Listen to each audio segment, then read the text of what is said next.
Stop being a narcissist and thinking you're so special. People don't care about you. And although that can sound harsh, it's so freeing. It is very freeing, because when you have social anxiety, it's also because you feel like you have to be somebody special. You feel like you have to really stand out, like you have to impress people and perform. But in reality, people don't give a shit about you. They don't think you're so important in their life that they're going to put all of their attention on you. So stop believing that you have to be special. You don't. And the reality is, most people with social anxiety have something very similar to reverse narcissism, where maybe they don't boost themselves up in a grandiose way, where they feel like everybody's eyes is on them because they're so awesome, but quite the contrary, they feel like everybody's eyes is on them because they're not awesome enough. And that's basically the same thing. It's just the other side of the same coin. So the reason why you're doing that is because even though you're not getting any connection from it, at least you feel important. And so that's one of the harshest truths that I had to face myself, is that I was a bit of a narcissist. Even though I kept rejecting myself all the time and thinking that I was less than, I wasn't doing that because I actually believed I was less than. I was doing it because it made me feel good. It made me feel important, that I mattered so much that people would break off their day to shame me, to insult me, to embarrass me, or to look at me. And even if it was in a negative way, at least they looked at me. I didn't feel invisible. So when you learn that, the next key for you is to stop victimizing yourself. And it's hard, because in truth, you're addicted to it. We're all addicted to being victims because it's so easy, it's so comfortable. I don't have to go and talk to anybody. I don't have to put myself in discomfortable situations. I don't have to risk rejection. I just have to tell myself that I suck, and then I can just close myself off right there in a corner and do nothing and meet nobody, right? And that feels safe and comfortable. Telling yourself that you're not responsible for your life, and that people are, and that their reactions are, or that your identity is, or who you believe yourself to be is, then you just don't have to put yourself in situations where you feel like you might get out of your comfort zone. And that's one of the biggest traps for people with social anxiety. It's not even having the right thing to say, or what to do, or going up to people.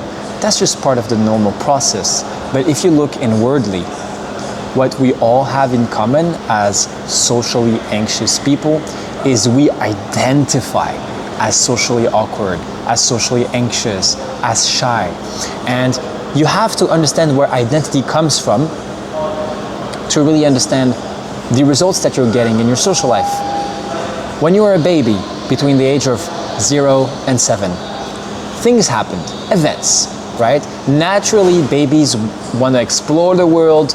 They touch, they sense, they want to make sense of things, right? They want to connect with other people, they're curious, they go up to new experiences. But what may happen in these experiences of connection is maybe they get rejected, abandoned, neglected. And when a baby can't guarantee attachment to other people, and especially their main caregiver, whether that be your dad or your mom, what happens is it tries in any way possible to preserve it. And that means it starts to believe, I am bad. My caregivers aren't. I am bad. I'm at fault for all of this. So I have to fix who I am in order to please them so that I can keep their attachment alive and hopefully survive my childhood. And that's smart. That is very smart. If you're a baby, right, and you need to have your needs met, one of the best ways you can do it is by adapting to your current situation. So some babies become perfectionists, some of them become really quiet, some of them completely detached from their parents and become extremely independent, some of them become parentified, some become people pleasers, some become, again, Mr. Perfect or Mrs. Perfect, where they just always have the need to have this best impression of them possible to everyone. And then that strategy goes into adulthood and it fucks up their social life. And that's basically what happened to you.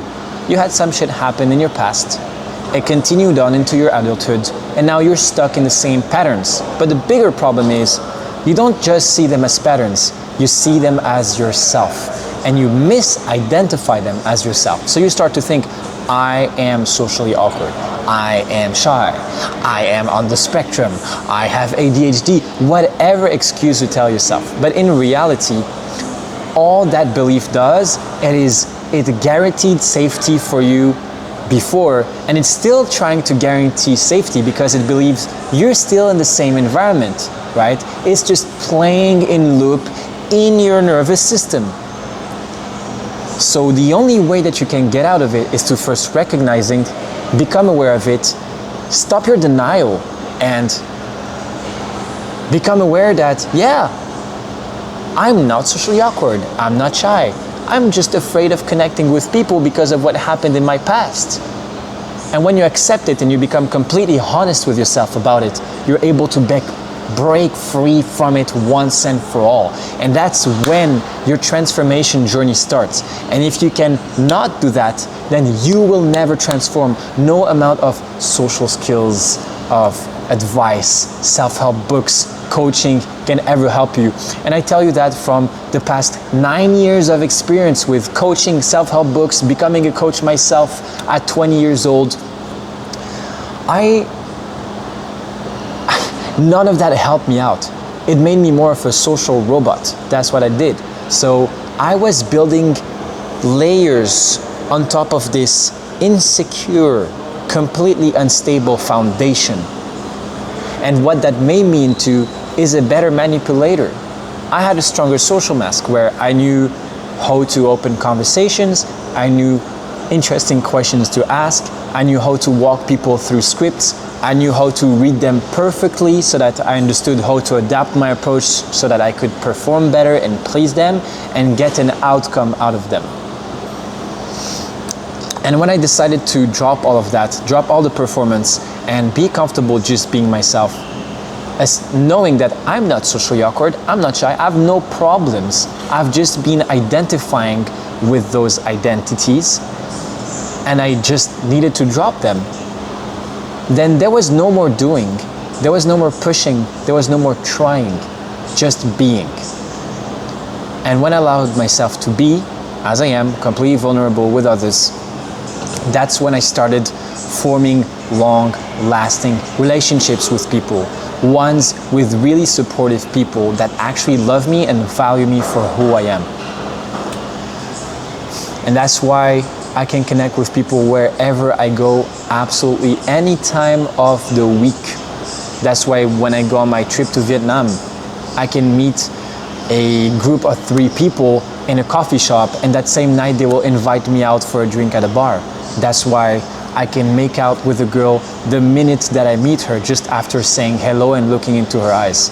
That's why I have a lot of friends around me that support me in my mission. And again, it is because I understood that I wasn't who I thought I was. I wasn't my past experiences. I wasn't who I identified myself to be.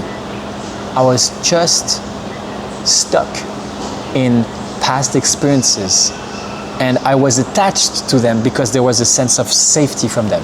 But when I understood it and I could accept that I would create my own sense of safety without them, I didn't need those patterns anymore. And slowly they dropped until I was able to finally fully be authentic with other people. I hope this really helps you. If you got value out of this video, put a like, make a comment, or just subscribe to my channel and click on the notification bell so you can see my next videos. If you want more personalized help with your specific situation, you can book a free 30-minute call with me by clicking the link in the description below. And we're going to look over your situation, map out your sticking points, and put together an action plan so you can start creating the lasting relationships that you want and the social life that you dream of coming from an authentic place, being the real you. I love you. It was Netter, over and out. Boom.